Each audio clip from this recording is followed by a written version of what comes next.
नमस्कार,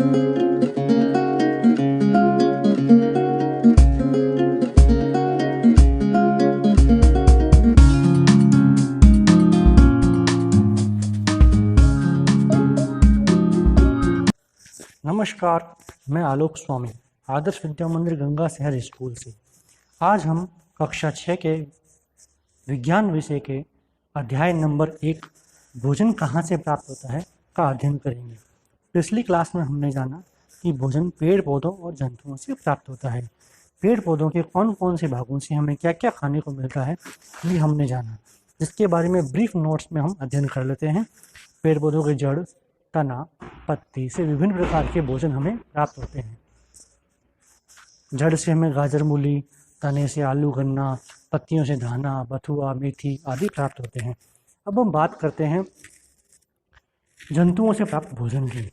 तो गाय, बकरी, भैंस, मछली, मधुमक्खी, मुर्गी आदि इन सभी से हमें खाने के लिए कुछ न कुछ प्राप्त होता है।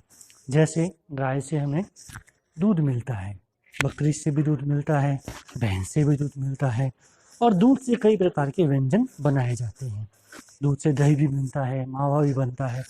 तो इन सभी प्रकार के व्यंजन जो दूध से बनाए जाते हैं वो एक्चुअली कहाँ से प्राप्त हो रहे हैं? वो तो गाय से ही रहे हैं, बकरी से भी प्राप्त हो रहे हैं। इसी प्रकार अंडे हमें कहाँ से मिलते हैं? मुर्गी से मिलते हैं। और मांस मछली से मिलता है। अन्य जानवरों से भी खाने के लिए मांस प्राप्त होता है। कुछ लोग मांस खाते हैं, कुछ जो है मांस को अवॉइड करते हैं, अर्थात नहीं खाते हैं।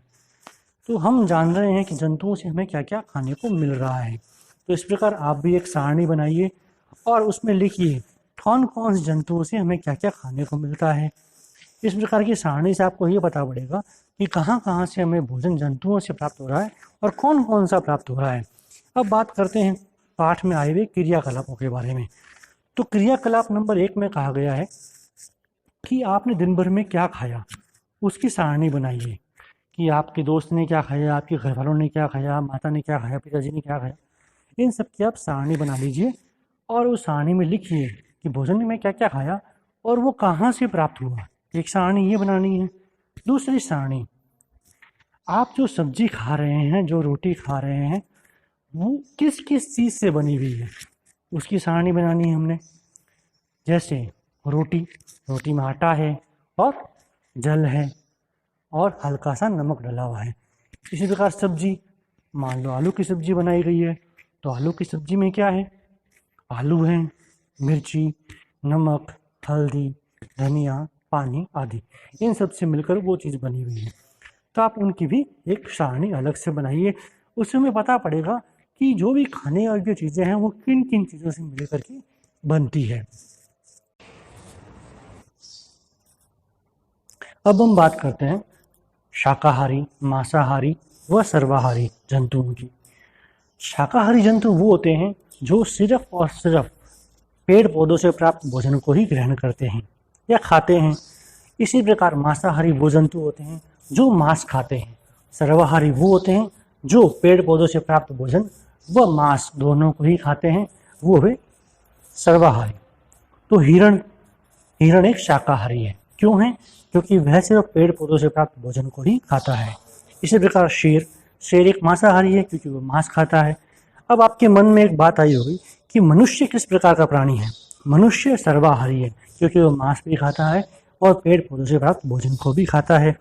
हमने जाना सर्वाहारी, शाकाहारी व मांसाहारी क्या होते हैं। तो आप एक सारणी बनाइए, उनमें विभिन्न प्रकार के जंतुओं के नाम लिखिए और उनके आगे लिखिए कि वह शाकाहारी हैं या मांसाहारी है। इस वीडियो के अंत में मैं कुछ चित्र दूंगा, कुछ जंतुओं के चित्र हैं, उनको आप देखिए, वो बताइए कि कौन कौन से जंतु शाकाहारी हैं, कौन से मांसाहारी हैं, कौन से सर्वाहारी हैं, और सारणी में उनका विवरण भी दीजिए। धन्यवाद।